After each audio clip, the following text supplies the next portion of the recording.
Bacterial enteritis is very common sa cats, no? Mm-mm. Ang dalas nilang magtae. Kasi, Mm-mm. yung pet owners, eto, hindi ko kayo sinisisi, nag-alaga kayo ng pusa, ah. Sinasabi ko lang yung mga problem natin. Mm-mm. Number one, continuous changing ng diet. Pagka hindi na kinain ng pusa mo, yung food na to, Yeah. pupunta ka na naman sa food na to.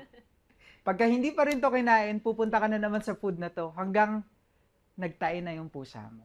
Oh, hindi ba dapat ganun, Yeah, no? hindi dapat ganun. Okay. Ang kailangan mong gawin pagka pagka nagkakaroon ng problem, Mm-mm. tama ba yung frequency ng feeding mo? Mhm. Baka naman nag-a-ad libitum ka kaya hindi na kinakain, sawa na siya, sobrang daming kinain niya. Yeah. Behavioral. Okay. Then, number 2 na kailangan natin gawin kapag may mga ganitong cases, no? Kailangan magpakonsulta pa rin tayo sa Of vets. course. Kasi hindi natin alam, baka bacterial infection yung reason. Mm-mm. Baka hindi lang basta-basta bacterial enteritis na very common, no? So, maaring clinical sign kasi siya ng mga mas malalalang sakit. Really? Yeah. So, ang daming way naman na malalaman natin or magagawa natin ng paraan yung mga ganitong case. Kailangan lang natin ng proper healthcare for them.